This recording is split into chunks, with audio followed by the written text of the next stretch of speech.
Imagine walking through a maze of mirrors. Every reflection shows you new angles, hidden paths, impossible choices. This is the intelligence trap. Your analytical mind, the very tool that solves complex problems, becomes the architect of your paralysis. Overthinking doesn't just slow you down, it warps reality. Cognitive overload turns simple decisions into moral dilemmas. A text message becomes a chess match. A career choice feels like choosing between galaxies. Ancient Stoics called this the tyranny of the unnecessaries. Seneca watched brilliant Romans wither under endless analysis.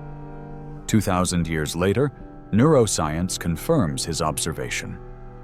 Excessive rumination shrinks the prefrontal cortex's problem-solving capacity.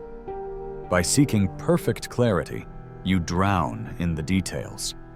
But there's an escape route hidden within Stoic philosophy, a way to disarm this mental prison. Consider Marcus Aurelius, Emperor of Rome at its zenith. His meditations weren't written in a palace garden. They were scribbled on battlefields surrounded by chaos. He understood a fundamental truth. Intelligence becomes dangerous when divorced from action. The modern world worships analysis. We diagnose conversations like surgeons. We dissect relationships under microscopes. This creates a cruel paradox. The smarter you are, the more vulnerable you become to mental traps. Cognitive overload isn't about having too many thoughts. It's about losing the mechanism to filter them. Think of a chess master playing against himself.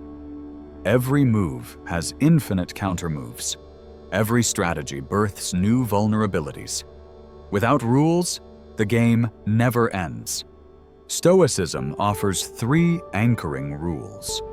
First, the dichotomy of control. Epictetus, born a slave, carved reality into 2 categories: what you control and what you don't. Your opinions, controllable. The weather, not. Your effort, controllable. The outcome, not. Most suffering comes from confusing these realms. Second, premeditatio malorum, the premeditation of evils. Seneca would rehearse worst-case scenarios each morning, not to dwell, but to disarm them. By visualizing loss beforehand, you drain its emotional power. Third, voluntary discomfort. The Stoics would wear thin clothes in winter, sleep on floors, fast. Not for punishment. To remember that comfort is optional, that your mind can thrive even when circumstances don't. These practices collapse overthinking's infinite branches. They force the analytical mind to confront its own limits. Modern psychology echoes this. The Zeigarnik effect shows unfinished tasks haunt our thoughts. But Stoicism teaches us to define finished, to declare decisions complete, even with imperfect information. Analysis, paralysis, thrives on the illusion of more data, more angles, more time. Stoicism replaces this with something ruthless, a deadline for thinking. Imagine your thoughts as courtroom arguments. The Stoic method appoints a judge, your core values, to deliver verdicts. No endless appeals, no retrials. The intelligence trap isn't lack of insight. It's insight without direction, like lighting 1,000 candles to find your keys. The glare blinds you. Cognitive overload isn't solved by thinking less, but by thinking differently. The Stoics called it prosoche, attention directed inward. Watching your thoughts like a bouncer watches a crowd. Most mental chatter isn't guests, It's hecklers. Journaling becomes your filter, not diary entries, brutal triage. Marcus Aurelius asked one question each night. What dead weight did I carry today?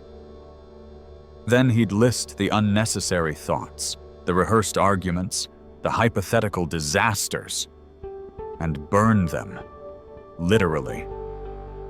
Fire was his delete key.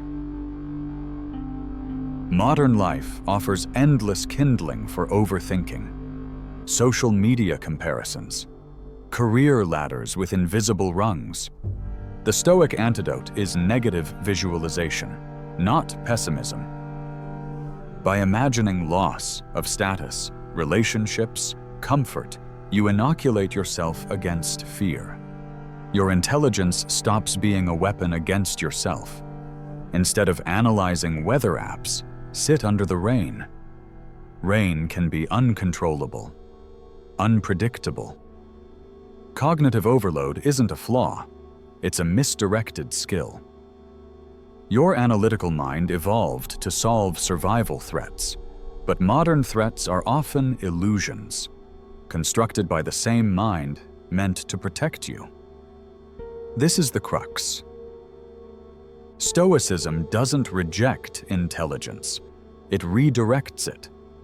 From forecasting storms to building arcs, from dissecting pain to developing calluses. Imagine your thoughts as tools in a shed. The problem isn't owning too many tools, it's trying to dig a well with a microscope. Mental clarity comes not from thinking deeper, but from choosing the right tool and knowing when to put it down.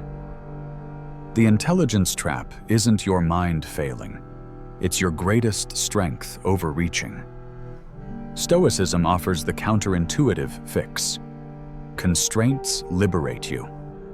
By focusing only on what you control, your judgments, your efforts, your response to chaos, you escape analysis paralysis. Cognitive overload dissolves when you stop interrogating reality and start engaging it. Mental clarity isn't the absence of thoughts, it's the disciplined selection of which thoughts deserve your energy. Remember Marcus Aurelius judging his own mind each night.